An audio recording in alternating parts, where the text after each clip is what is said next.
Get out of my lobby. Loud, deliberate. The whole room heard it. People like you don't belong here. His credit card, locked in a safe. His reservation, flagged as fraud. Security, already on the way, all of it. Before he said a single word. You think flashing a fancy card gets you in here? A laugh. Short, dismissive. Walk out now, or we walk you out. Silence. Then quietly, so quietly the room had to stop breathing to hear it. Open that safe. Or what?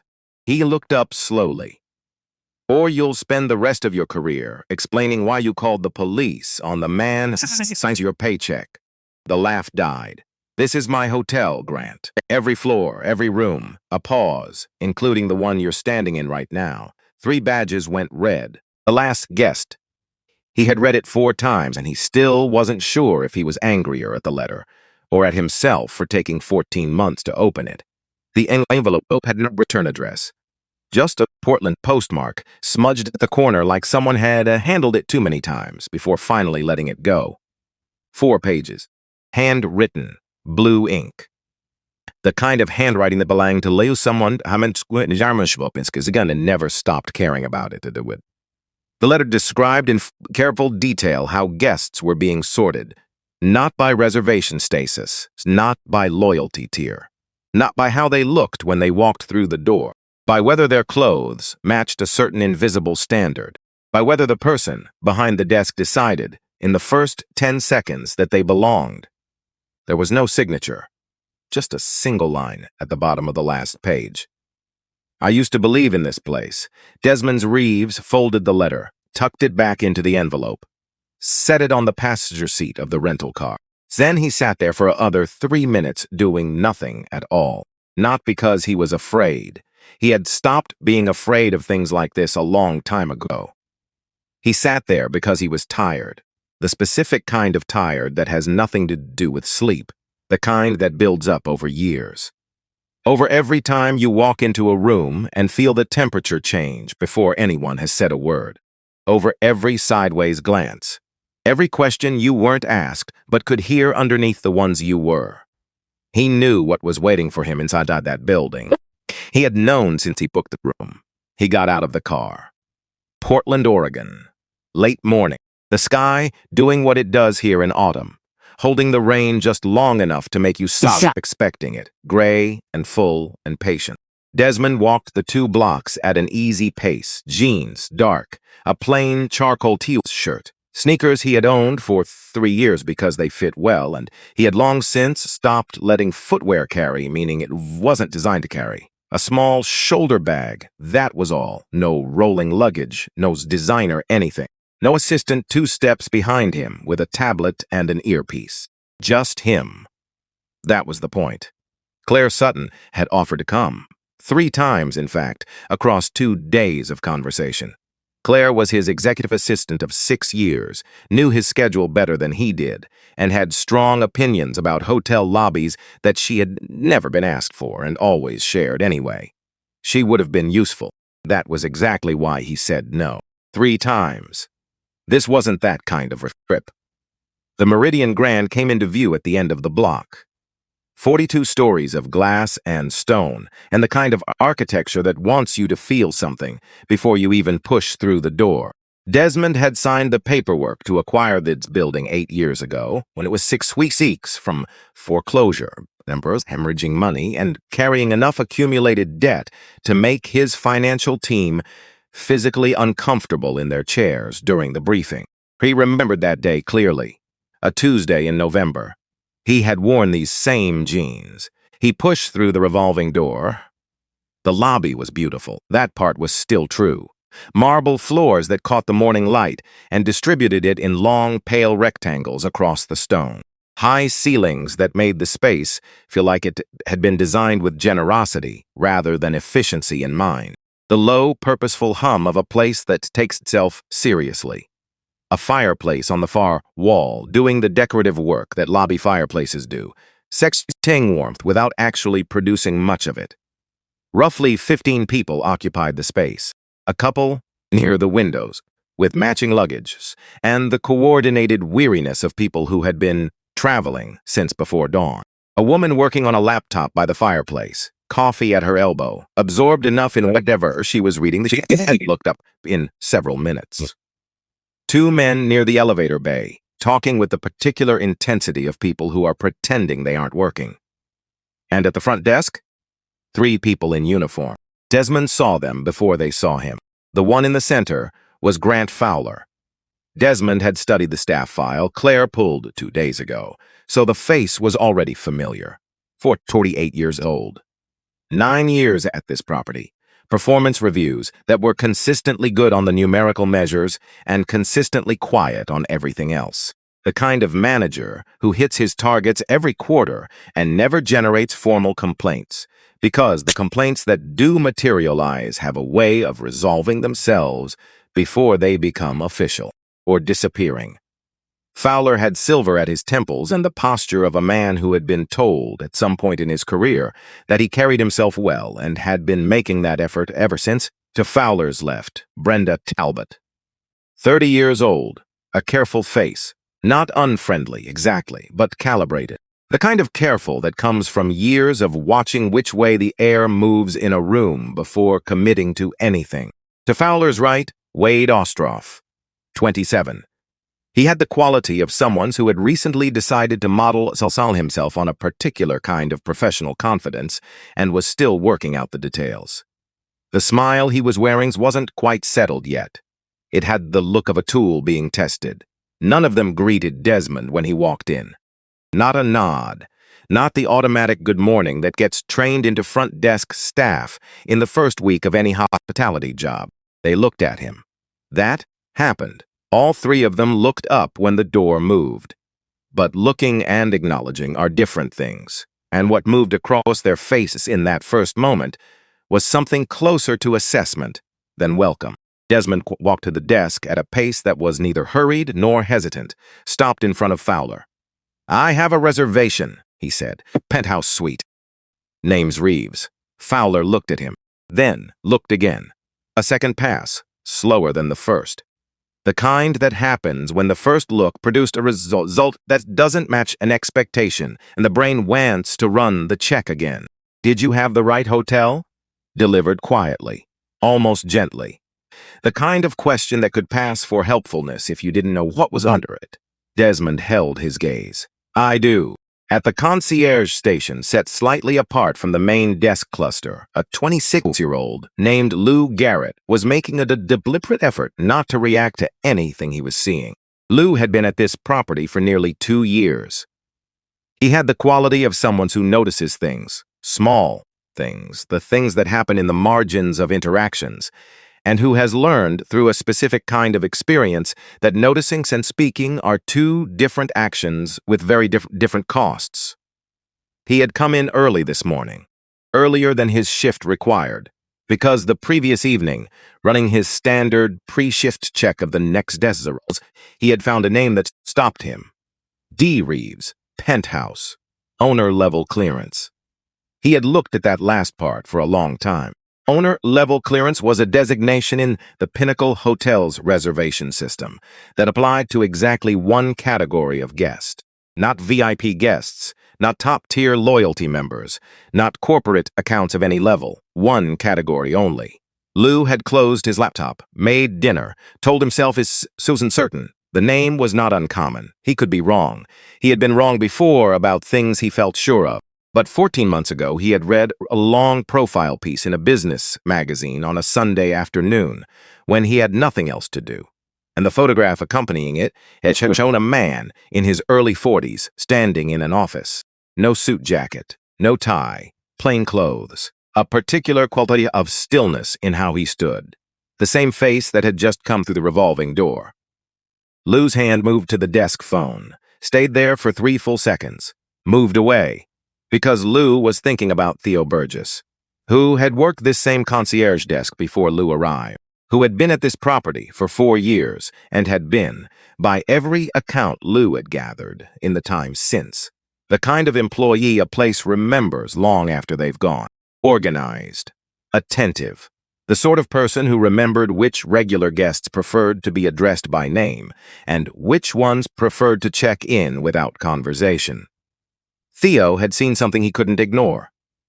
had said something, quietly and privately, to Grant Fowler, had been thanked for bringing it to management's attention, and had been handed a termination notice 23 days later on grounds of performance that no one who had worked alongside him for 4 years could credibly substantiate. Lou had arrived 8 months after Theo left. But in nearly 2 years, Theo's name had surfaced often enough, in enough lowered voices and meaningful pauses, that his absence had become its own kind of instruction. The lesson the building taught without writing it down.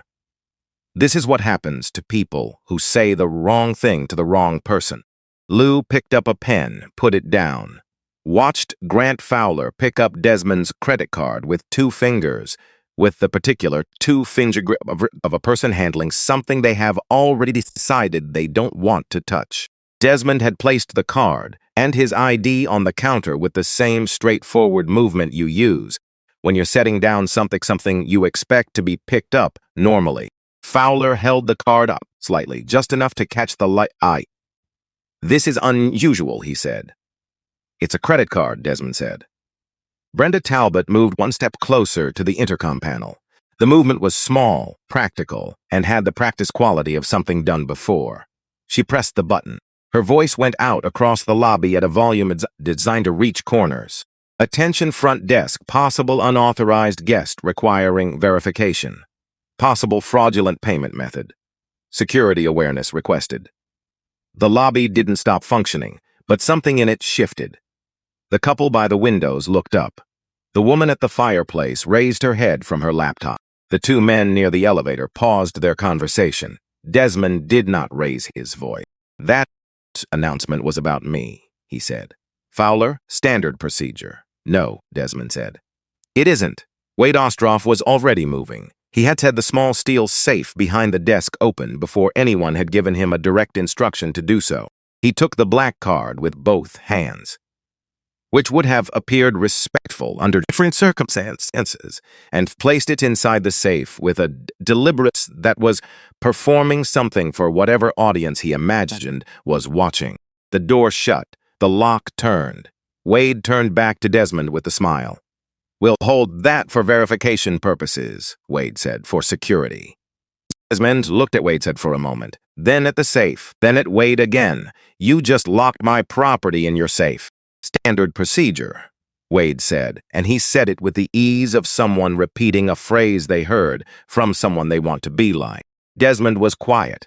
He was often quiet in situations like this. Not because he couldn't find words. He had words, had always had them, had built a company, the ability to articulate things clearly under pressure. He was quiet because he had learned over a long time and through repeated necessity that silence in these moments costs the other person more than it costs you. That filling the space is what they want. That standing still and waiting, without anger and without apology, is a form of pressure they're not prepared for.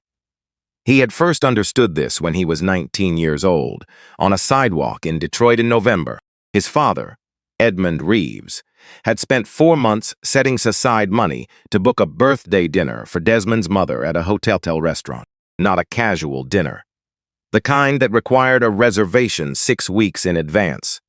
The kind you put on your good clothes for, the clothes you owned specifically for occasions that mattered. Edmund Reeves was the kind of man who pressed his shirts the night before important days, who arrived 15 minutes early to everything, because he believed that showing up on time was a form of respect, and 15 minutes early was the truest version of that respect he knew how to give. Who had worked 31 years in the same city job and never once, in Desmond's hearing, complained about it. Desmond had arrived at the restaurant of his parents while they parked. He was wearing the jacket his grandmother had given him for Christmas. Navy fit him well. Men's in at the restaurant entrance looked at him, took in the jacket, registered the sneakers underneath it, the face of a 19-year-old. "This area's for dining guests," the man said. "I know," Desmond said. "My parents have a reservation. I'm meeting them here. I'm to need you to wait outside." Not asked, told, as if the telling itself were a form of explanation. Desmond waited on the sidewalk for 23 minutes. When his parents arrived, his father listened to what had happened. Then Edmund Reeves straightened the lapels of his press jacket, walked inside, and apologized to the man at the entrance for the confusion. For the confusion, the dinner happened. His mother had a good birthday, but Desmond sat through the meal watching his father at the table. This man who had never done a single thing that required an apology from him, and felt something settle into him that he didn't have a name for yet. Something that was not anger, exactly, though anger was part of it. Something heavier and more permanent than anger. A reason, that was what it became over time. Not a wound he kept returning to, but a reason he carried with him into every room. He stood in the lobby of the Meridian Grand, his card locked in a safe behind the desk, and let the silence do what it had always done. After a moment, he reached into his shoulder bag and took out his phone. "Claire," he said, "are you there?" Claire Sutton's voice came through immediately. She had been on open line for 7 minutes. "I'm here. Start logging. Everything from the intercom announcement forward. Already running." Fowler looked at the phone. "This conversation is being documented," Desmond said. "Yes, I'm aware." Near the cluster of sofas to the right of the entrance, a woman in her late 20s had stopped looking at anything on her phone and had started using for something else entirely. Gwen Albright had been in that spot for 45 minutes. Travel writer with a substantial readership in Portland for a longer feature on the Pacific Northwest hospitality landscape. She had been recording a voice memo to her editor about the quality of the lobby's natural light when the intercom announcement had cut through the ambient sound of the room. Now her phone was horizontal and recording video. Not because she was manufacturing something, because she had traveled to 43 states and spent enough time in hotel lobbies to know exactly what an intercom announcement like that once was for, and exactly what the two-finger card handling and the safe door closing had meant. She had seen the constituent parts of this before, in different configurations, in different cities. She had never had her phone in her hand at the right moment. This time she did. Across the lobby, a man with a worn canvas bag who had been waiting for his room assignment come through. Brett Calloway, 31, who ran live streams of content for a following that was larger than it looked from the outside, had opened his streaming app. He was narrating in a low voice that didn't need to be loud because the camera was already doing most of the work. "We're at the Meridian Grand in Portland," Brett said quietly, steadily. "And something's happening at the front desk that I think you should see." Fowler leaned slightly forward on the counter, not aggressively, with the posture of a man who believes he is being reasonable and wants that to be legible. "People try this kind of thing," he said. "Walk in with an impressive-looking card, a reservation that's hard to verify quickly. Hope that we won't check thoroughly." He paused. It happens more than that guests might expect. He was not looking directly at Desmond when he said it. He was addressing a point slightly to the size of Desmond's face. The way people do when they want something on the record without fully owning the act of saying it. Desmond said nothing. He says the silence run. The silence cost Fowler more than he showed. Desmond had first learned to use silence this way in Houston when he was 26. He had been working overnight warehouse shifts for 14 months at that point. Not because it was the only work available, but because the overnight differential pay produced the specific monthly number he needed to keep his business plan alive. And was 12 pages, single-spaced, describing a hospitality concept built on a premise that industry veterans kept telling him was impractical. He had a 9 o'clock meeting with Arthur Webb.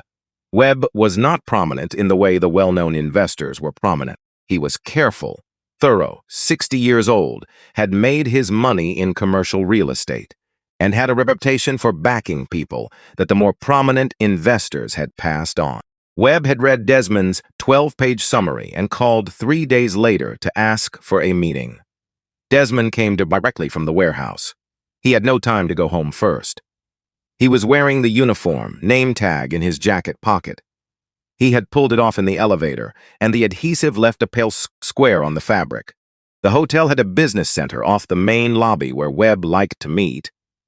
Desmond walked in and got as far as the welcome desk before the attendant positioned himself in a way that wasn't blocking, but communicated the same thing. The offer of help in his voice was not an actual offer, Desmond explained. The attendant asked for his name, checked something, asked him to wait. Arthur Webb had arrived early. He was sitting in a chair by the window with a newspaper he wasn't reading, watching the exchange at the welcome desks with the expression of a man running a quiet calculation. The attendant returned, said there seemed to be a confusion with the room booking. Webb stood up and crossed the lobby. "He's with me," he said. The meeting ran 40 minutes. Webb committed before Desmond had finished his second page of notes. Walking out, Webb cited it before you were halfway through your presentation? Desmond said he didn't know. The way you stood there, Webb said. When the attendant made you wait, you didn't argue it, didn't make a scene, didn't perform anything. You just stood there, stressed and waited. For a moment. That kind of steadiness doesn't manufacture itself. It comes from practice, and a man who's practiced being steady in rooms that don't want him in them. That's a man who knows what he's doing and knows why he's doing it. Desmond had thought about that observation for years afterward. About what it meant that the quality which earned him his first serious investment was a quality he had not chosen to develop. It had been built for him by rooms like that one, by moments like the one he was standing in right now, in his own lobby, in a building he had owned for 8 years. He was not grateful for those rooms, but he was entirely clear-eyed about them. Fowler had been watching Desmond's silence with expressional displays, a man who expected a different response and is recalculating. He straightened slightly, shifted his weight. The posture of a person who has decided to change registers. "I'm going to have to ask you to leave the property," Fowler said. The formality of it was deliberate. "Your reservation has been flagged for review. Until the review is resolved, we can't accommodate you. I apologize for the inconvenience." He did not sound apologetic. Desmond looked at him for a long moment. "You flagged my reservation," he said. "Yes, after locking my card in your safe for security purposes. And now you're asking me to leave." "Yes," Desmond said. "What happened to the manager who was here before you?" Fowler blinked. A small disruption in the surface of his composure. "I'm not sure what that has to do with." "She left in 2022, Desmond said. He was not reading from anything. Nothing in front of him. Just saying it. She sent me a note when she went. She said the property had developed a good team and she hoped the culture would hold." He paused. "I've been thinking about that note since I reviewed your quarterly complaint resolution reports. The silence that came after that was different from the silences before it." Fowler recalibrated. "I'm not sure what you're suggesting." "I'm not suggesting anything," Desmond said. "I'm telling you that I've read those reports carefully. I found the resolution patterns interesting." Something moved across Fowler's face. A flicker. Not quite recognition. Something more like the edge of a memory that won't quite surface. A conference room. 2016. A long table and too many chairs. An event marking the acquisition of this property into the Pinnacle portfolio. Someone at the front of the room delivering opening remarks that ran, say, considerably longer than the printed agenda indicated. Fowler had been in from an early morning flight, had drunk too much coffee and not enough water, had sat in the third row on the left side, and had felt the specific, guilty heaviness of his eyes closing during a presentation. He looked at Desmond now. Something. But the man at that podium had been in a suit, had been surrounded by visual signals that belonged to that kind of occasion. The person standing in front of him now, jeans, plain t-shirt, shoulder bag, didn't match the stored image. The brain files things under the conditions in which they were experienced, and Fowler's brain had filed that speaker, category that bore no resemblance to the man at his check-in desk. The mismatch was enough. The connection didn't complete. He looked away, and never knew what he had just failed to see. "Collect your things," Fowler said, "and leave the property. If you have a claim you believe is legitimate, the guest services line can address it." Desmond did not move. He took out his phone, found a contact, raised it to his ear. Claire. Step 2. Claire's voice clear and already prepared. Brenda Talbot, who had been tracking this entire exchange with the careful attention of someone who understands they may be asked to give an account of it later, took a small, almost imperceptible step backward from the counter. Wade Ostroff had not moved from his position near the safe. He still had the smile. But it had gotten quieter over the last several minutes without him seeming to notice. Lou Garrett, at his concierge desk, had stopped the pretense of typing. He was watching Desmond, who had not raised his voice once since walking in, who had not accused anyone of anything directly, who had stood at the counter with the same quality of presence he'd had from the moment he came through the revolving door, asking questions, waiting, still there. Lou thought about Theo Burgess, not the cautionary tale version, the lesson the building had used him to teach, the real version. The one where a person gave 4 years of genuine care to a place, saw something he couldn't in good conscience ignore, reported it to the right person in the right way, and was gone before the month was out. Theo's last words to Lou, passing the concierge desk on his way to the exit with his things in a box. I should have said something sooner. That's all I keep thinking. Just sooner.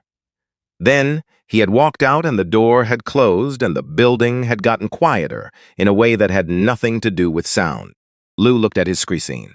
Owner-level clearance. Looked at the man at the counter. Looked at the folder in his second drawer that he had been keeping for 3 months. He thought, this is the moment. The one you look back at. He put his hands back on the keyboard. Left them there. The way you leave your hand on a door you've decided to open. Gwen Albright had been filming for 13 minutes. She had not posted anything yet and would not until she understood fully what she was watching.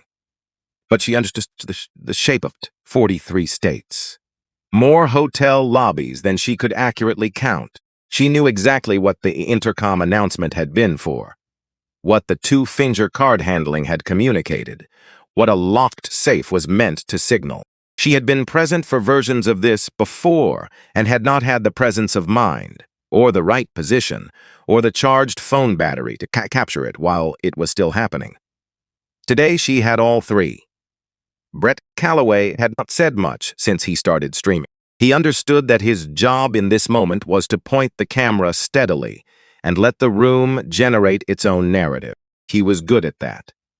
His view count had climbed past 600 without him saying anything clever. The lobby of the Meridian Grand held a particular quality of attention. Outside on Morrison Street, Portland continued at its ordinary pace. 2 blocks away, on the passenger seat of a rental car, an envelope with a Portland postmark, waited in the late morning quiet. I used to believe in this place. Inside the Meridian Grand, the man who had built this place from a foreclosure filing and a conviction he had never been able to fully translate into language that other people found believable, stood at the front desk of his own hotel and did not move. He had been preparing for this his whole life, not for the confrontation itself, for the moment after it, and that moment was almost here. Port 2, the 9-minute. The first thing Patel did was reach out and touch him, not a grab, not a push, a hand placed on Desmond's shoulder, firm enough to be a statement. Sir. Her voice carried the careful neutral of someone who has practiced this exact delivery. I need you to come with me toward the exit. The lobby registered before Desmond did. Gwen Albright's phone shifted angles without hesitation. Brett Calloway said something low into his stream that he didn't need to say at any particular volume because the image was already doing the work. The woman, who had been on her laptop by the fireplace, stood up from her chair without having made the decision to stand. Lou Garrett pushed back from his desk. He was on his feet before he knew he was standing. Don't touch him. 3 words. Said ordinary conversation. Not a shout. Not a performance. Just 3 words in the tone you'd use to tell someone a surface is hot. Stating a condition of the physical world. Grant Fowler turned. The look he directed at Lou was the look of a man who has spent his entire career not having to explain himself to people, 2 decades younger, and has no framework for beginning to do so. Step back to your desk, Fowler said. Lou did not step back. Brenda had already removed her hand from Desmond's shoulder, not because Lou had told her to, because the phone was pointed at her, and something in her body processed that information before her mind had the chance. Desmond had not moved during any of it, had not flinched when her hand landed, had not turned to look at Lou when Lou spoke. He was still facing Fowler, with the same quality of attention he had carried since the moment he came through the door. Not the stillness of someone suppressing something. The stillness of someone who has already decided what they're going to do and doesn't need to keep deciding. "One more word," Fowler said to Lou, "and you're finished here." Lou looked at Fowler, then at Desmond, then at Fowler again. "His reservations, Baloisa," Lou said. "I can see it on my screen from here. Penthouse suite. 2 nights. Owner-level clearance. The tag is right there. It's been there since last night." The lobby went very quiet. Not the comfortable quiet of a well-managed hotel. The other kind. The kind where everyone in a room has simultaneously stopped pretending to be doing something else. Fowler said, measuring each word, "You are making a significant mistake," Lou said. "I know." He went back to his desk. Not retreating, going to get what he needed. He opened the second drawer, took out a folder that was not thick but was not empty. The kind of folder that doesn't announce itself. He carried it to the front desk and set it on the marble counter between himself and Fowler. 4 complaints, Lou said, filed through the internal system over the past 3 months. All formally resolved, all bearing your signature on the resolution form, marked the same way. He opened the folder, no basis found. Fowler looked at it without reaching for it. "I kept copies outside the internal system," Lou said, "because things filed internally at this property have a pattern of becoming difficult to locate when someone goes back to look for them." Wade Ostroff took a small step backward from his position near the safe. The step was quiet, and he may not have been aware he was taking it. It had the quality of a body trying to relocate itself outside the frame of a photograph already being taken. Fowler said, "Removing internal documents is a violation of confidentiality protocol. Keeping records of complaints I witnessed being mishandled is documentation," Lou said. "There's a difference between those 2 things, and I think you know what it is." Brett's view count crossed 1,000. Gwen had not lowered her photo once. Fowler straightened his jacket with a small, precise movement. The physical act of a man trying to press authority back into his posture from the outside. "These are matters for internal review," he said. "This setting is not appropriate for." "You chose the setting," Lou said, "when you put his card in that safe." What happened next happened without announcement and without drama. That is how the important moments almost always happen when you're actually inside them. Fowler looked at Desmond one more time, the 4th time since he had walked in, and this time, in the space between 1 second and the next, something in Fowler's memory snagged on something it couldn't quite pull to the surface. Room 2016. A long table set for 40 people, an event for the formal integration of this property into the Pinnacle portfolio. There had been remarks at the front of the room, opening remarks that had run considerably longer than the agenda indicated they would. Fowler had taken an early flight from Portland, had overcompensated with coffee, and had felt, seated in the 3rd row on the left side, the particular, shameful weight of his eyes closing during a presentation by someone important. He looked at the man in front of him. Something. But the image his brain had stored from that room was a man in a dark suit at a podium, with the complete collection of signals that belonged to a formal occasion. And the person standing at his front desk wore jeans and a pleasant t-shirt and carried a shoulder bag, and every signal was wrong. The brain doesn't photograph what's present. It photographs what it expects and files the image under the category of its expectations. Fowler's brain had spent 9 years reinforcing certain categories, and the categories were faster than any individual memory. He looked away from Desmond. The moment dissolved. He would spend a long time afterward thinking about that moment, about what his brain had done without asking him. Brenda Talbot had stopped performing. She was still behind the desk, still in her original position, still wearing the pressed uniform with the correct posture. But the practiced neutral expression had gotten thin, the way a held expression thins when the person wearing it forgets to maintain the effort. Gwen had noticed the change, had adjusted the angle of the phone slightly toward Brenda, and Brenda, who had worked this property for 30 months, who had learned to read the temperature of a room the way anyone learns anything that matters, through repetitions and slow accumulation of consequence, looked at the lens, looked away from it, looked back, and said something no one in the room, including herself, had prepared for. He taught us, low enough to have been lost in a louder room. But the lobby was not loud. Fowler's head turned toward her with the speed of a reflex. Brenda was not looking at him. She was looking at a point just above the edge of the counter, the expression of someone running calculations they avoided for a long time and are now running because they can no longer not run them. First week, she said. He called it calibration. Guest experience calibration, that was the phrase. He said, you look at presentation, you in the first 10 seconds, you determine the appropriate level of engagement. She paused. He said it was how the good properties operate. He said it protected the brand from. He said situation. Another pause, longer. He said it was what experience taught you. The laba completely still. I did it, Brenda said, every shift, every morning. Because he had 9 years here and I had been here 4 weeks, and I thought, she stopped, started again more slowly.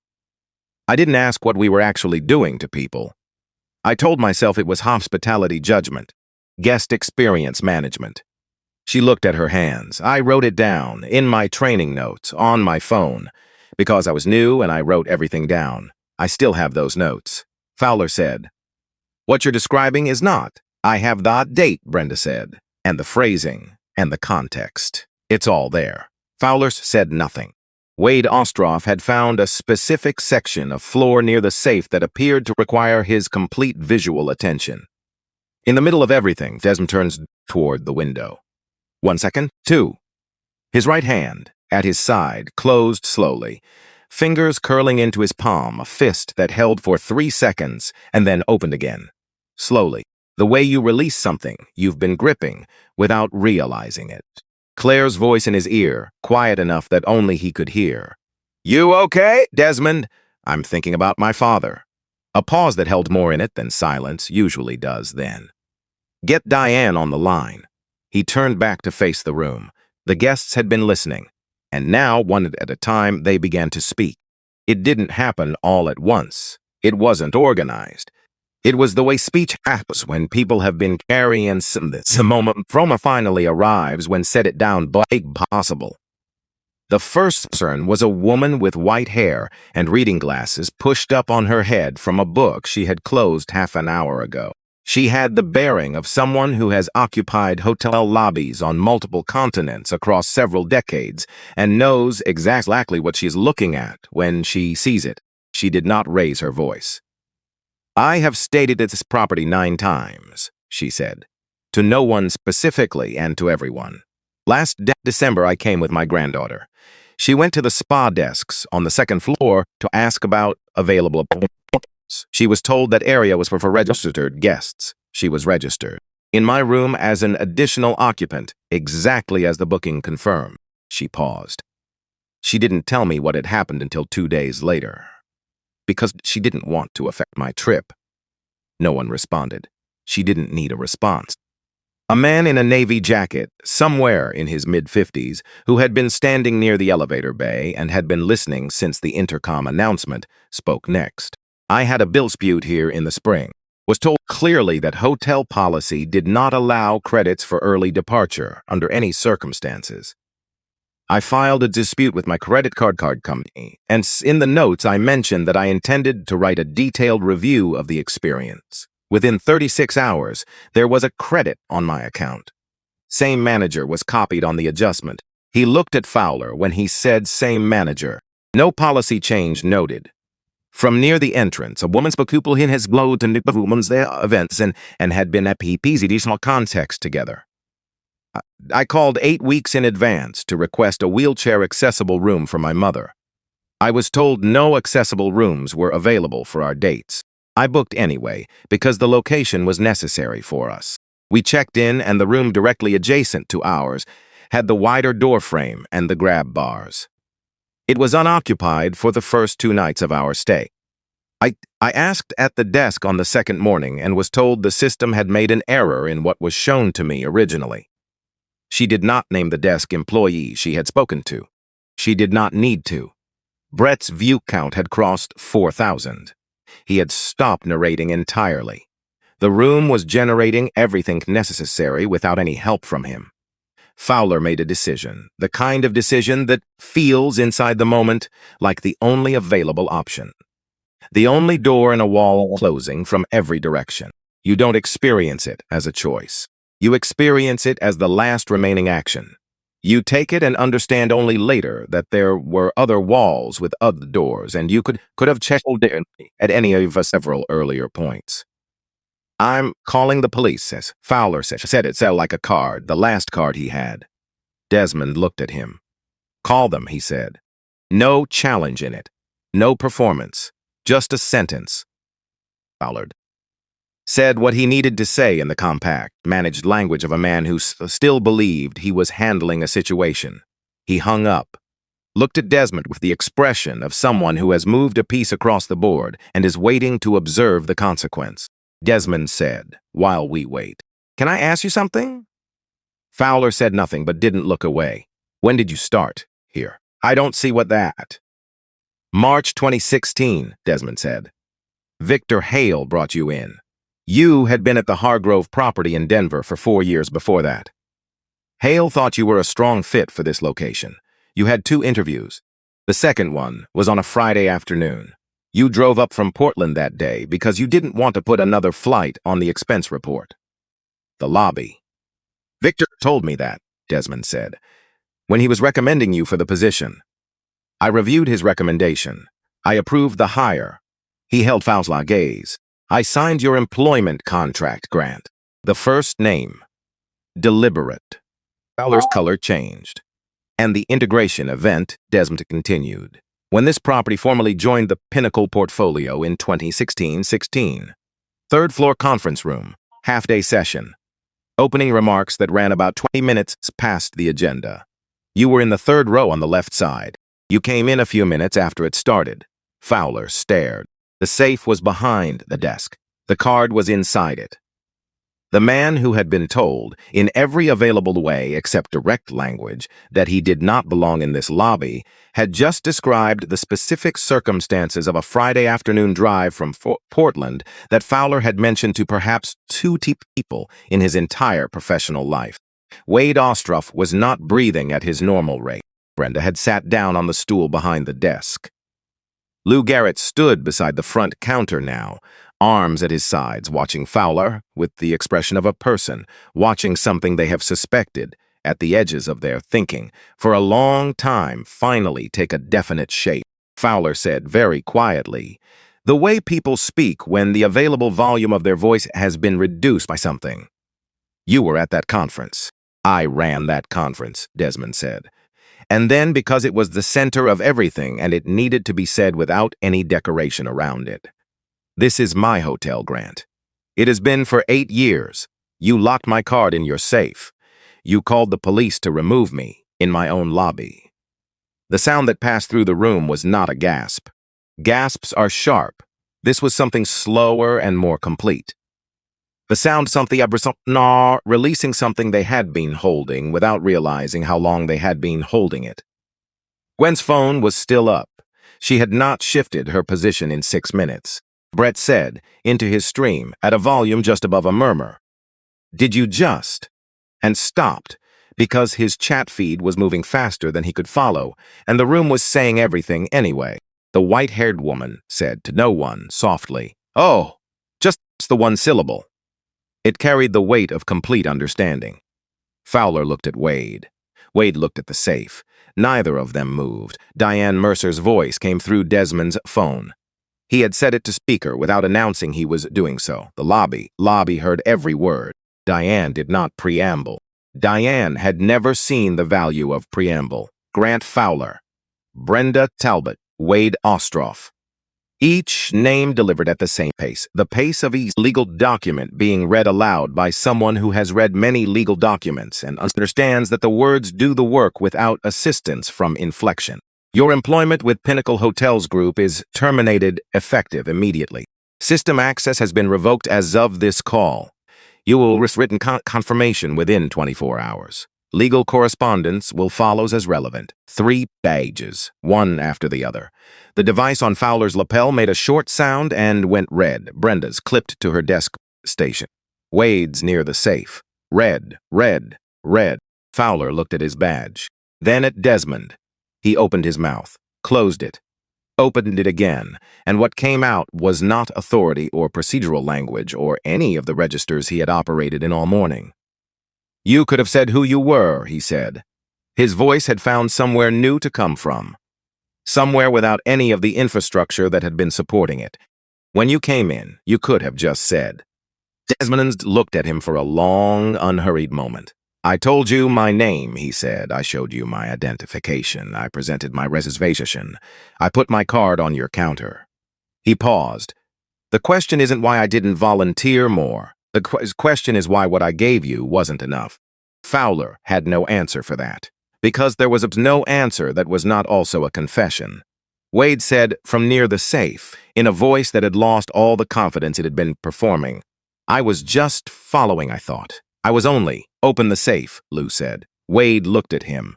Your system access is gone, Lou said. Open it now, before the lock updates. Wade opened the safe, took out the black card, held it in both hands with the uncertain grip of someone who had been very certain about this object 20 minutes ago and was now not certain about anything. Lou walked over, took the card from him without ceremony, carried it to the counter, set it in front of Desmond. Desmond picked it up, looked at it for a moment, put it in his pocket. He looked at Lou. You knew, he said, last night. Yes, and you waited until this morning. Yes. Desmond did not look angry. He looked like a man confirming a shape he had already traced in the dark. Why? Lou was quiet for a moment, not searching, deciding which true thing to say. Theo Burgess worked this disc before I got here, he said. He saw something he couldn't let go, and he reported it through the right channels to the right person, and he was out of this building since a month. I spent nearly 2 years telling myself that when the moment came, I would do differently. He paused. The moment came. I waited until the last possible point before it stopped mattering. That's the honest account. The lobby listened. Lou looked at Desmond directly. I'm sorry! Desmond held his gaze for a long moment. I hear you, he said.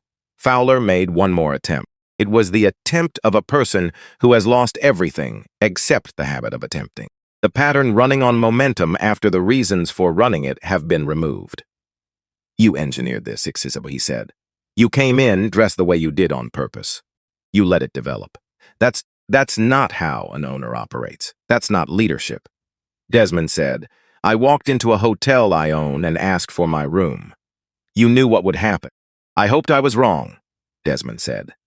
I have been hoping I was wrong every time I've done this. For years of running this company, I have walked into properties without announcing myself and without the signals you were looking for. And I have hoped, genuinely hoped, that someone would just say good morning and ask how they could help. He looked at Fowler with something that was not anger and was not sympathy and was not satisfaction.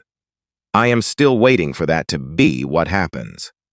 Fowler had nothing left for that, because there was nothing left that could address it. 2 officers came through the revolving door with the unhurried pace of people who respond to hotel calls regularly and have calibrated expectations accordingly. The senior officer, Sergeant Ed Praley, mid-40s, took in the room with the practiced, comprehensive look of his profession. The crowd. 3 employees behind the desk whose badges were dark. The man standing in the center of the lobby that everyone else in the room was oriented toward. Praley looked at the man in the center. Who placed the call? He said. Fowler raised a hand. Praley looked at the dark badge, looked at Desmond. Do you have a complaint to file? He said to Fowler. Fowler started to speak. Stop, Desmond said without heat. Sergeant, this gentleman called to have me removed from this property. He was terminated from his position here approximately 10 minutes ago. I own this hotel. Praley looked at Fowler. Fowler said, no. The word sat in the air like something being set down. No complaint.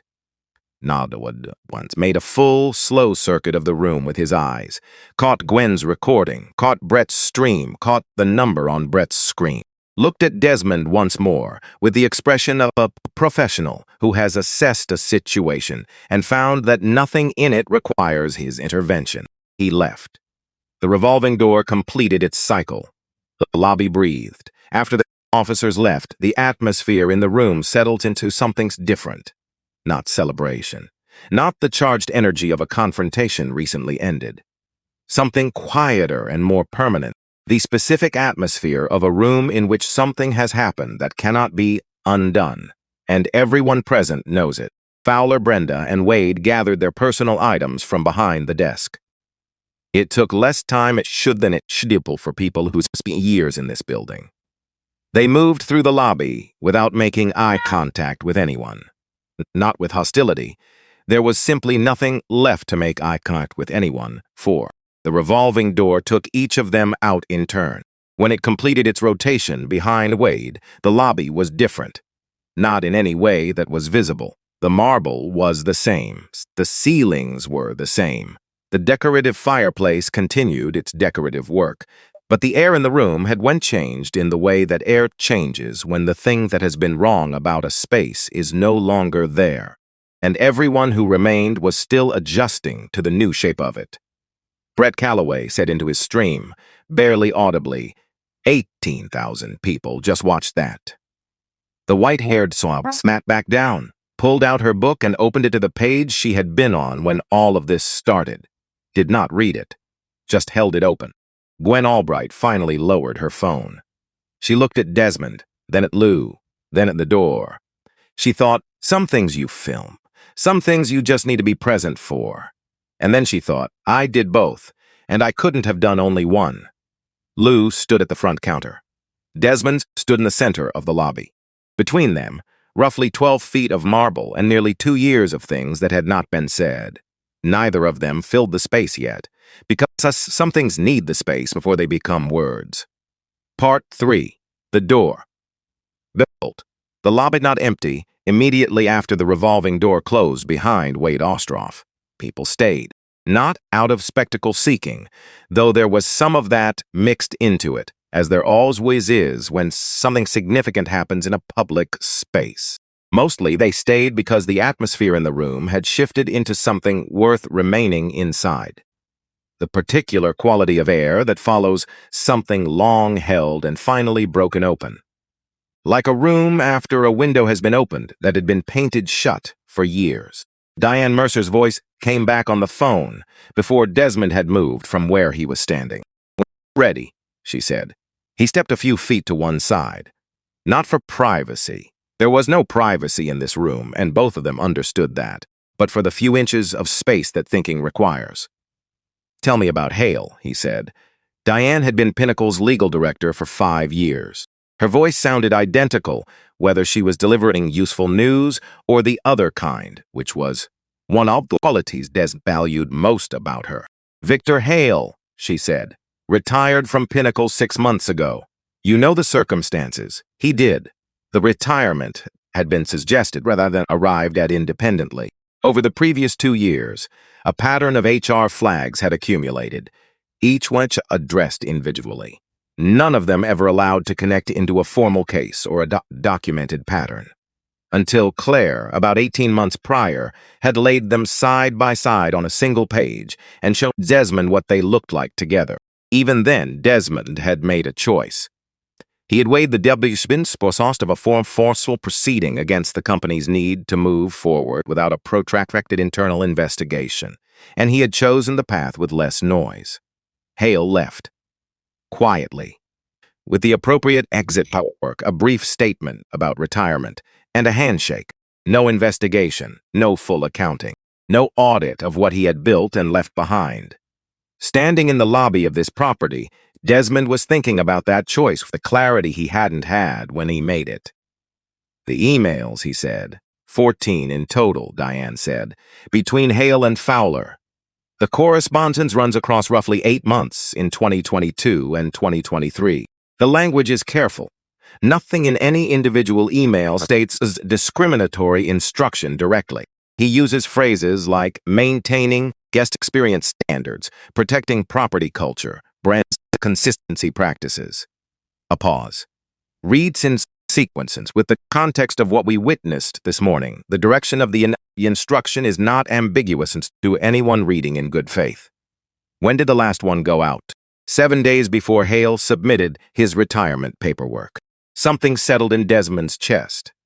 Not heavily. Like a piece finding the place it had been cut from. He knew something was ending, Desmond said. He knew something was changing, Diane said, and he used his final late week to make sure the next chapter had its instructions already in place. What does the last email say exactly? The concluding line reads, Portland runs itself. The new ownership priority won't affect operations here. Maintain standards. Desmond was quiet. Portland runs itself. He had given Victor Hale a quiet exit because he had believed that removing the person was equivalent to removing the problem, that the organization would find its right level once the source of pressure was gone. The belief had a certain logic to it. It also happened to be wrong in the specific way that matters most. Wrong in a way with consequences he hadn't seen, because he hadn't looked hard enough or soon enough or from close enough. Theo Burgess had carried a box out of this building because of decisions that traced back, eventually, to a choice Desmond had made to resolve something quietly instead of fully. That was the fact. It sat in the room with him and didn't require a more examination than that. I want a complete audit, Desmond said. Not this property alone. Every property in the portfolio. Complaint resolution logs for the past 2 years. Any internal management correspondence that uses language in the register of guest experience, standards, brand image, proprietor culture, or calibration. Cross-reference the complaint logs against the management communications. I want to see what those 2 data sets look like overlaid. That's a significant undertaking, Diane said. I know exactly what it is, Desmond said. Set it up. I want a framework on my desk by the end of this week. Already building the parameters, Diane said. You'll have it. Claire had been on the second line throughout. She spoke as soon as Diane's call ended. Theo Burgess is outside, she said. He arrived at 7 this morning. He's been in the outdoor seating area near the entrance. He hasn't come inside. Desmond put both phones in his pocket. Took one breath that was only a breath and nothing else. Then walked to the revolving door and went out into the morning. The air outside had shifted since he had walked in. Still the particular Portland gray, still the sense of held rain, but the light had changed in the way it changes as a morning moves forward. Less tentative than it had been 2 hours ago. More settled into itself. Theo Burgess was in one of the low chairs beside the hotel entrance, a paper coffee cup held in both hands. His canvas jacket was the kind that gets soft and reliable over many years of being the person actually wears, as opposed to the jackets kept for particular occasions. He was 52 years old and had the face of a person who has stopped being surprised by the way things turn out, but has not stopped being affected by them. Those are different conditions. The surprise leaves first. The feeling stays longer. He stood when Desmond came through the door, carefully. Lex, the way you stand when you've been sitting long enough that your body raises preliminary concerns about it. They looked at each other. Neither of them said anything for a moment. Desmond said, I didn't think you'd still be here. Theo said, I wasn't sure you'd come. A moment passed between them that had the quality moments have when 2 people are holding the weight of the same lost time and neither knows who should set it down first. Desmond said, It took me 14 to read your letter. Theo looked at him, not with blame, with the expression of a person who has done the arithmetic on this and arrived at a number they have already learned to live alongside. I wrote it 3 times, Theo said. The first 2 I threw away. Not because the words were wrong, Because I kept second-guessing whether it would reach anyone. Whether a man who runs 47 hotels reads handwritten letters from people he's never met. I read everything that comes to me directly, Desmond said. Theo said, I figured the odds were against it, but I sent it anyway because I needed to send it. He looked at his coffee cup. I wasn't expecting a response. I wasn't expecting anything specific. But you came this morning. I got on the bus at 6:30, Theo said. I wasn't sure why exactly. I told myself I was coming because I needed to be somewhere this morning, and here was as good as anywhere. He was quiet for a moment. That's not true. I came. Because if there was a chance the letter had reached someone and that someone had decided to do something about it, I wanted to be here for it. I wanted to see that it was a real thing that had happened and not something I had imagined. Desmond said, what Fowler tell you when you raised it? Theo looked at the door of the hotel, at the glass and what was visible behind it. He thanked me for bringing it to his attention. He said he would look into the specific incidents I had described. He said that experience is hospitality, teaches you to distinguish between bias and judgment, and that I would develop that distinction as I gained more time in the industry. He paused. 2 weeks later, I had a performance review. First formal review in 4 years. I had notes from my previous reviews. All of them were in the satisfactory to excellent range. The new review described patterns of conduct I had no record of anyone raising with me. He looked at his hands. I was out of the building inside a month. Desmond said, and the complaints you had flagged. Marked resolved, Theo said. No basis found. I know because I went back and looked at the system 3 weeks after I left. I still had my login. They hadn't deactivated it yet. The complaints I had documented were in the system, but their status had been updated. No follow-up noted. No contact with the guests who had raised them. Desmond said, I'm sorry, not as a company statement. As the person who was responsible for what this place was doing and wasn't paying close enough attention to what that responsibility required of me. Theo looked at him for a long, careful moment. You came, he said. That's the part I wasn't certain would happen. You wrote, Desmond said. That's the part that made this possible. A quiet between them that was different from the kind before. This one had more room in it, more air. Desmond said, Come inside. Theo looked at the entrance, at the revolving door. He picked up his coffee cup and walked through. The lessee received them without ceremony, which was correct. Lou Garrett had moved behind the front desk during the final minutes of the morning's confrontation and had not stepped back from it. There was no one else to be there, and guests were beginning to have needs that required someone with the authority to address them. He was handling it.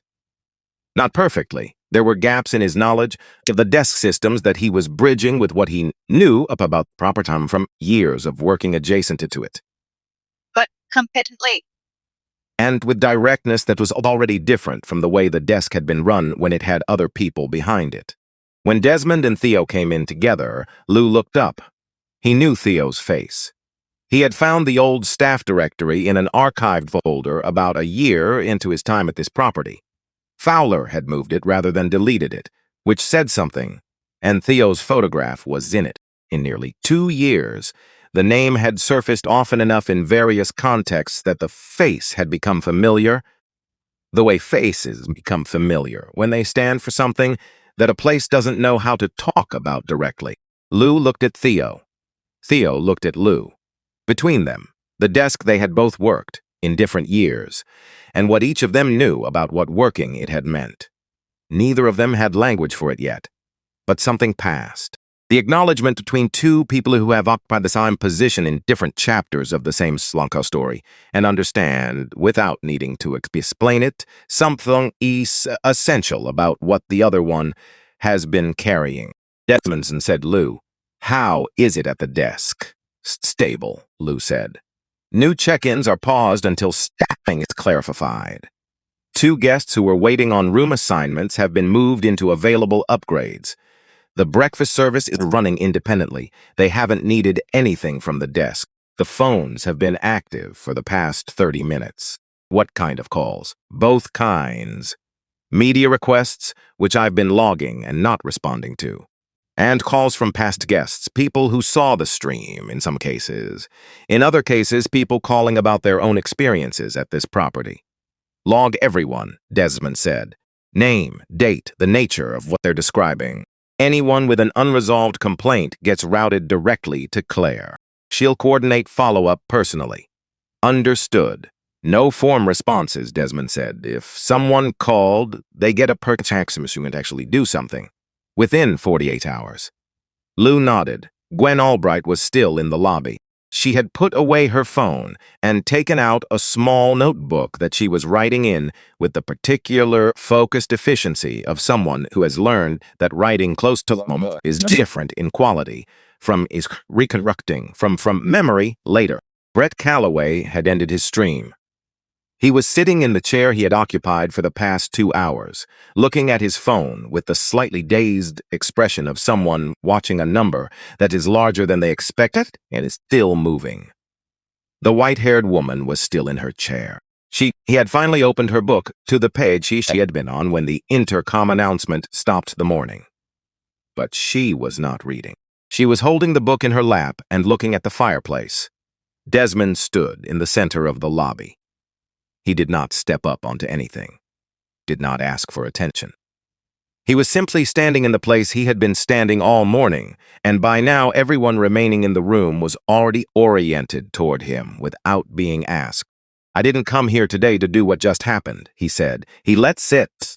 I came because someone sent me a letter, handwritten, so signature. For this pages that described in careful detail what this property had become for certain guests. I had that letter for 14 months before I acted on it. He paused. That's the first thing I want you to know. Not as context that excuses anything. Just as fact. He looked around, not performing the looking. Actually looking. At the woman who had told them about her granddaughter. At the man with the billing dispute. At the woman who had needed the accessible room and been told it wasn't available. I own this hotel, Sammy said. And 46 others. I opened the first one when I was 31 years old. I built the company because I wanted to create something specific. I've described that something in enough meetings and presentations over the years that the words started to feel like words rather than a thing I actually meant. He paused. I want to try to say it in a way that means something, standing here. When I was 19, my father apologized to a man who had given him no cause for apology. He apologized because it was the only tool the situation made available to him. And I decided, standing outside in the cold watching that happen, that I was going to build something where that wasn't the only option, where the tool wasn't apology, where the starting point was respect. He was quiet for a moment. What happened here this morning tells me I didn't build that well enough, or that I built it and then failed to maintain it. I've not resolved in my own mind which of those is more true, but either way, the failure is mine before it's anyone else's. He looked at Lou. I had a staff member at this property who kept records of four incidents over 3 months, who stored those records outside this internal system, because the internal system was not a place he trusted. That tells me something about the environment I created. Not just here, but in how I structured accountability across this company. That changes today, not as an announcement, as a fact. He looked at the guests who had spoken earlier. Anyone here who had an experience at this property, or at any of our properties, that was never resolved or ever received a real response. Lou will take your information before you leave. You will hear from someone with the authority to do something about it. Within 48 hours, not a form letter. The white-haired woman looked up from her book. Thank you, she said. Simply, it carried. In the back office of the Meridian Grand, which smelled like toner and had a whiteboard covered in numbers from a week ago, Desmond Zulkeistation arranged using the desk phone, his laptop, and Claire's remote support. He had been on and off calls for the past hour.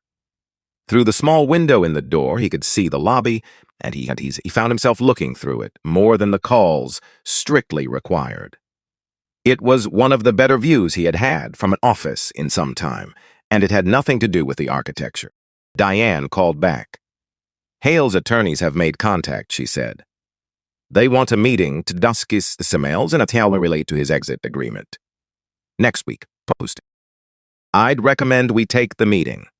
Let them put forward their arguments before we respond formally. We'll understand more about their concerns from what they work to protect than from anything they say directly. Set it up, Desmond said. What else? The complaint line has received 16 calls since the stream began circulating, 9 of them. Specifically refresh this property. The other 7 are across 4 different locations in the portfolio. All logged. Claire is coordinating responses for first thing tomorrow morning. Good. He paused. Theo Burgess's employment record. I want the file updated by end of week to reflect that his termination was without merit. Full correction of record. Whatever language is currently in that file describing countless circumstances of his departure, I want it accurately replaced. HR will have the correction drafted by Thursday, Diane said. One more thing, he said. Wade Ostroff. Diane was quiet, waiting. He's 27, Desmond said. He did something that crossed a clear line this morning. He also did it at a structure that had been teaching him for however long he'd been here, where the line was. I want someone from HR to sit with him, not to deliver a verdict, to have an actual conversation about what he understood he was doing and what he chose. He paused. Find out if there's a difference between those two things. If there is, we'd determine what to do with it. Diane said, that's an unusual approach for a termination. I know what it is, Desmond said. Do it anyway. The afternoon moved through the Meridian, the way afternoons move through hotels. The ordinary, continuous commerce of people needing rooms and finding them, needing information and receiving it. Moving through a large public space 6 with their own purposes and their own loads, and no particular interest in the morning's events, which, for most of the afternoon's arrivals, had already faded into the category of something that happened here, before I got here. Lou handled it. Not flawlessly. There were moments of uncertainty. A situation involving a reservation conflict that required him to make a judgment call on an upgrade policy he hadn't had reason to know in detail. A media call that got through despite his efforts to log and redirect them, which he ended quickly and professionally. A guest with a complaint about the previous day's experience that had nothing to do with this morning's events and needed to be handled on its own terms. He handled all of it. With the competence of someone who has been absorbing a job's requirements from an adjacent position for nearly 2 years, and is now simply doing openly what they have long been doing in practice. When he made the judgment call on the upgrade policy, it turned out to be the right call. Desmond watched some of this through the window. He watched it the way he watched the lobby from the 12th floor.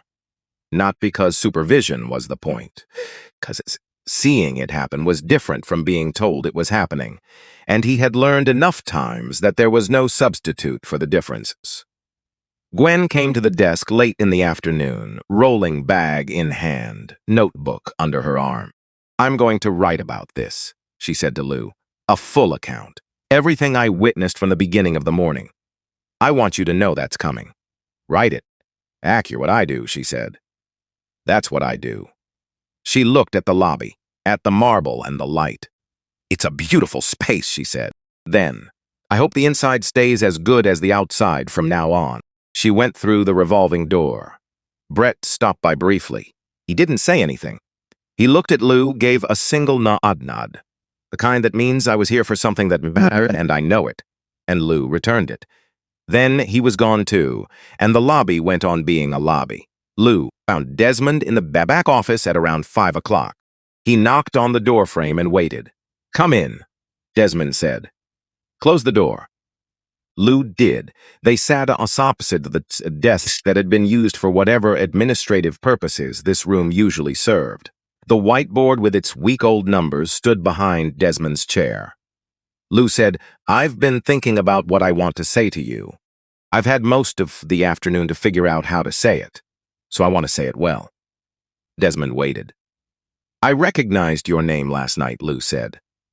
Enough time between then and this morning to have made a phone call, sent an email, walked over to Fowler's office and said something. I had options. I chose not to use any of them. He paused. And when you came in and the situation started developing, I sat at my desk with that folder in my drawer and I watched it get worse. For long enough that I need to account for it. I understand. I want to explain it, not excuse it. Explain it. Because if you're going to change how this property operates, the change needs to be built on understanding why it got to be this way. Tell me, Desmond said. When I arrived here, Theo Burgess had been gone for 8 months. No one said his name at staff meetings. No one put it in writing. But his stories was there, in the way stories are there, when no one tells them directly. The message underneath it was, be careful what you say. Don't be the person who creates a problem. The people who speak up here don't stay. He looked at Desmond. I'm not saying that to justify what I did. I'm saying it because whatever you replace what happened here with needs to actually address that. Not just in policy language. In the reality of what happens to people who speak up. You're right, Desmond said. Theo did everything correctly, Lou said. He saw something. He went to him as manager. He reported it through the right channel to the right person, and he used careful language, and he was professional throughout, and he was gone inside a month. He paused. The policy can say whatever you want it to say. If people here know what happened to Theo, they know what the policy actually means. Desmond was quiet for a moment. I know, he said. You're describing the gap between a policy and the culture that determines whether the policy means anything. That gap is what I failed to manage. He looked at Lou. I also know you're right that what I replace this with needs to be different in substance, not just in language. A pause. I need people here who will tell me that kind of thing, who will keep telling me when I need to hear it, not just when it's comfortable. He held Lou's gaze. Can you be that? I can, Lou said. I'm more certain of it today than I was yesterday morning. Good, Desmond said. I'm putting you in as acting manager while we work through the permanent staffing. Full operational authority. Claire will handle HR coordination from Seattle. Diane's team will be in regular contact about the audit. If something comes up that's beyond your authority, you call me. Not Claire first. Me. Lou was quiet for a moment. I wasn't expecting that, he said. I know, Desmond said. That's part of why I'm offering it. You built something this morning? You maintained records when it would have been easier not to. You stepped forward when it cost you something real. Those things matter to me significantly, more than the time it took you to do it. He paused. The time it took, I understand why it took that long. Don't let it be that long again. I won't, Lou said. He said it simply. Without the excess of certainty that is usually a sign someone is trying to convince both of you at once. Just the plain statement of a person saying what they mean. Theo Burgess had found his way to the chair near the fireplace at some point during the afternoon. The low chair that faced the lobby at an angle that let you see the desk and the entrance and the general movement of people through the space without buying in anyone's way. He had a fresh cup of coffee, which Lou had arranged without being asked. His canvas jacket was over the arm of the chair. He had the look of a man who has been moving towards something for a long time and has now arrived somewhere, and is still working out what to do with the stillness. Desmond sat in the chair across from him. I have something to put to you, Desmond said. You don't need to answer today, or this week, or on any particular timeline. I want that to be clear before I say it. Theo said, go ahead. I'm building a new internal function, Desmond said. Guest Experience Integrity is the working title. The role involves reviewing complaint resolution patterns across the portfolio, identifying inconsistencies, developing the protocols by which staff are trained to recognize and respond to situations where bias may be operating, and building the escalation paths that ensure someone with actual authority is in the chain when those situations arise. He paused. I want someone in that role who knows what these failures look like from inside a building where they're happening, who has been The position of seeing something clearly and understanding that the structure around them was built to receive that information. Who has been the person the system failed to protect. He looked at Theo. I want someone who has been where you have been. Theo was quiet for a long moment. What happens when I flag something at a property and the manager there pushes back? He said. You escalate to me. What if the manager's relationship with you is longer or stronger than mine? Then you've identified a problem with my own relationships that I need to know about, Desmond said. Which is the job.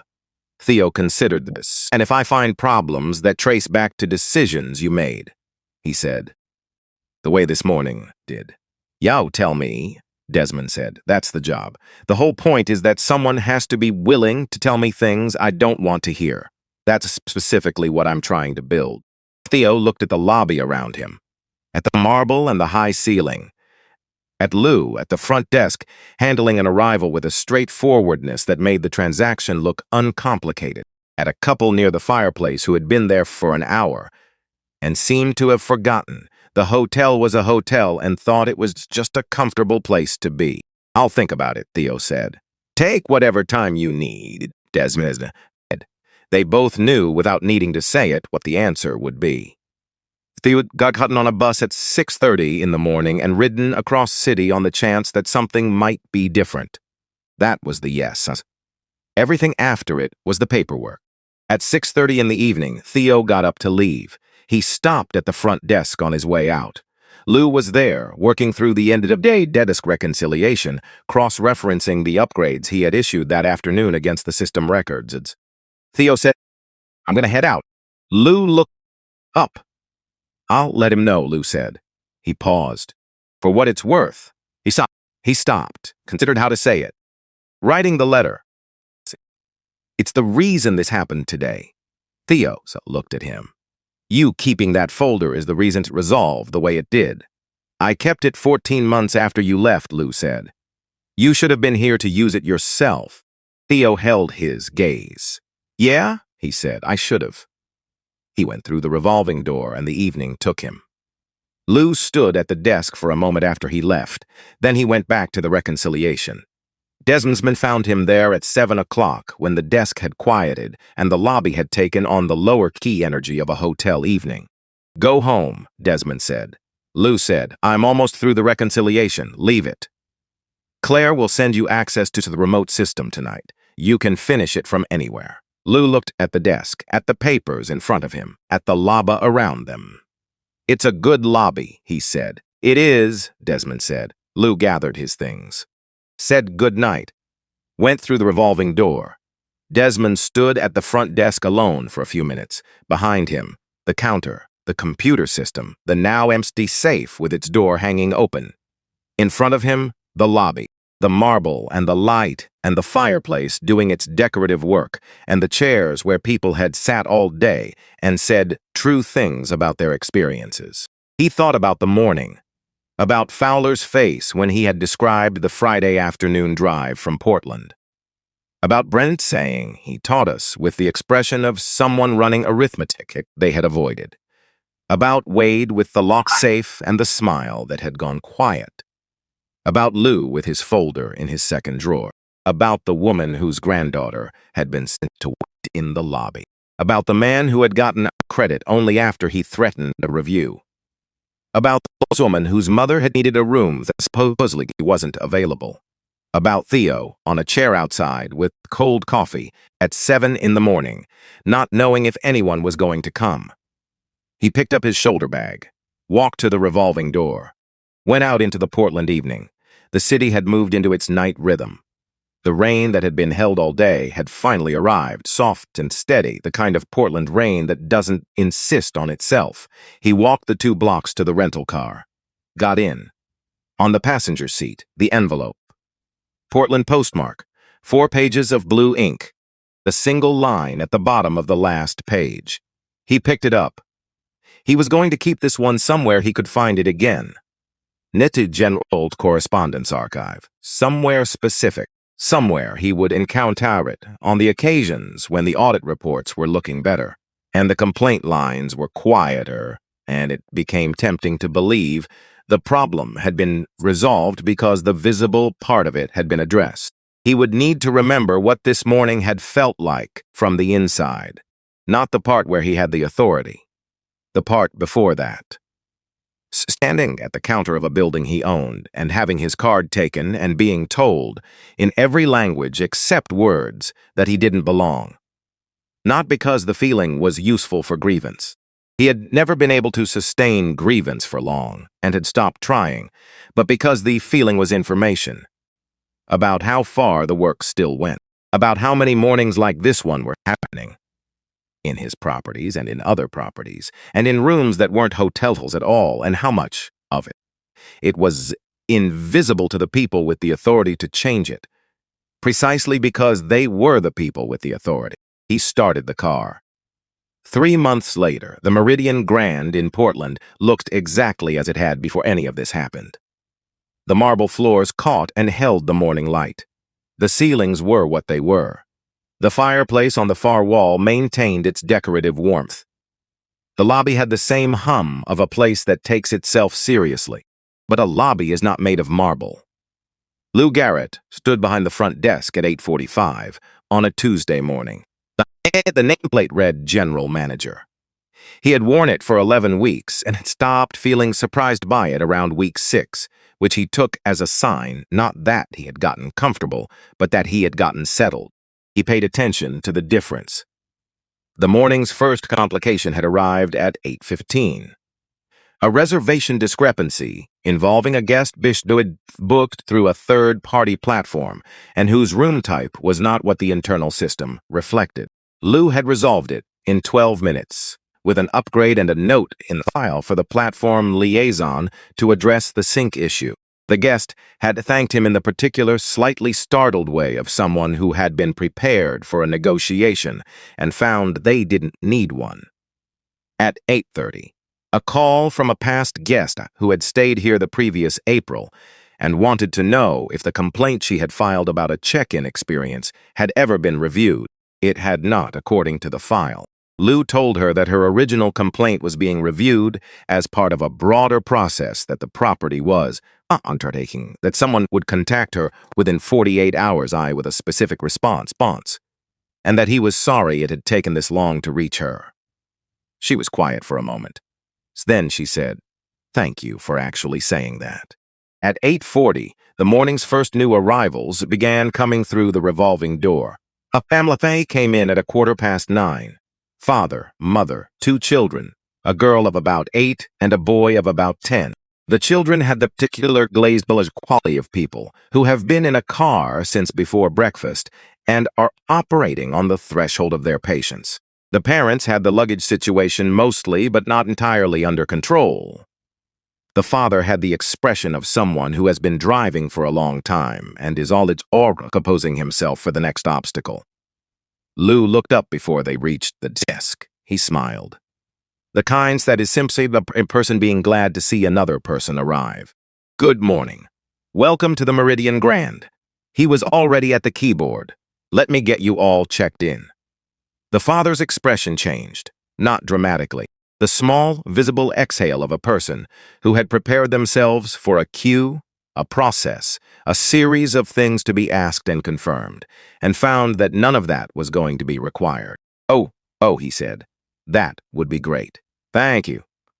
The children had already migrated to the fireplace. The girl put some on the ceiling, a carved detail the architects had included, hoping someone would eventually notice it. The boy came over to see what she was pointing at. Both of them stood looking up. Their mother turned to watch them, smiled at what she saw. 3.5 minutes later, the family had their room cards, and the father was guiding the children toward the elevator with the practiced efficiency of someone who has shepherded children through public spaces many times and has dealt with systems. At the elevator, he turned back, caught Lou's eye, nodded. Lou nodded back. A small thing, a complete thing. On the 12th floor, Desmond was at the desk in the office he used for his Portland visits. 3 calls scheduled for the morning. The preliminary audit findings for the first 19 properties open on his screen. His coffee, which had gone cold because the morning had filled up before he expected it to, sitting to his right untouched. He got up, went to the window at the angle he had found on his second visit, the angle that opened onto the lobby below. He watched the father guide the children to the elevator, watched the mother look up at the ceiling detail, watched Lou return to the desk and begin the next task with the matter-of-fact efficiency of someone who is not performing competence but simply has it. Claire came to the doorway. "Theo called this morning while you were on your first call," she said. "He's been at the Denver property for the past week.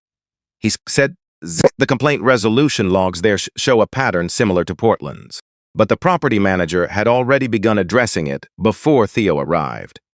Independently, on her own initiative, based on what she was needing."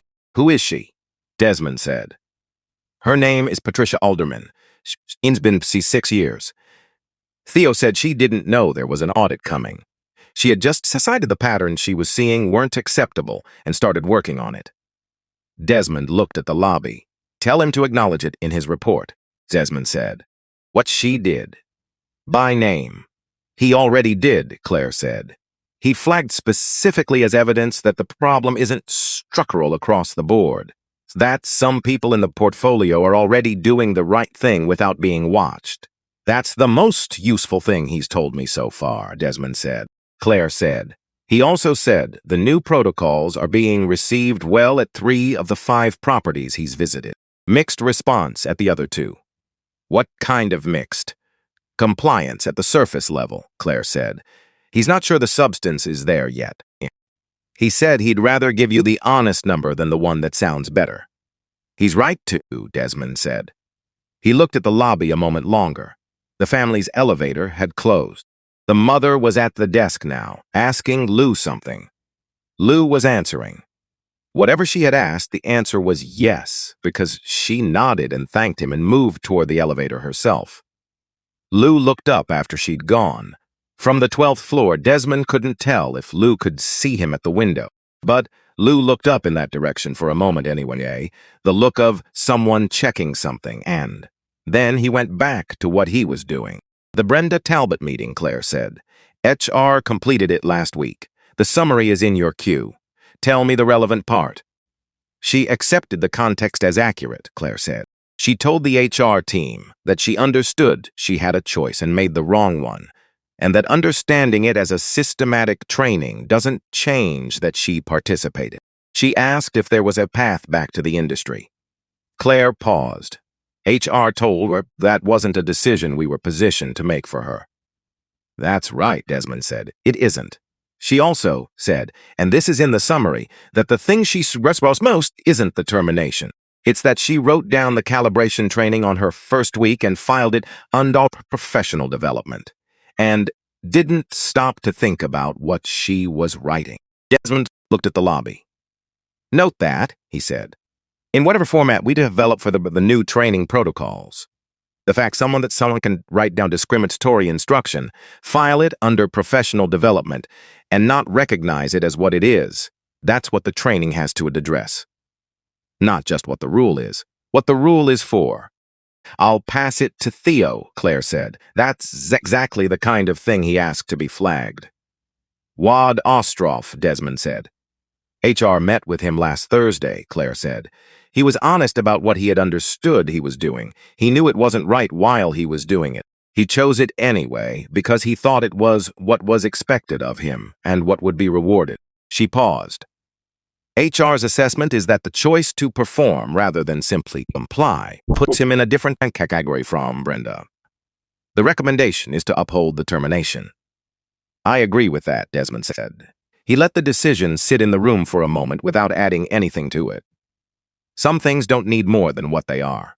Below, in the lobby, a woman in her 60s came through the revolving door, traveling alone, a single bag, businesslike in her movement, already looking toward the desks.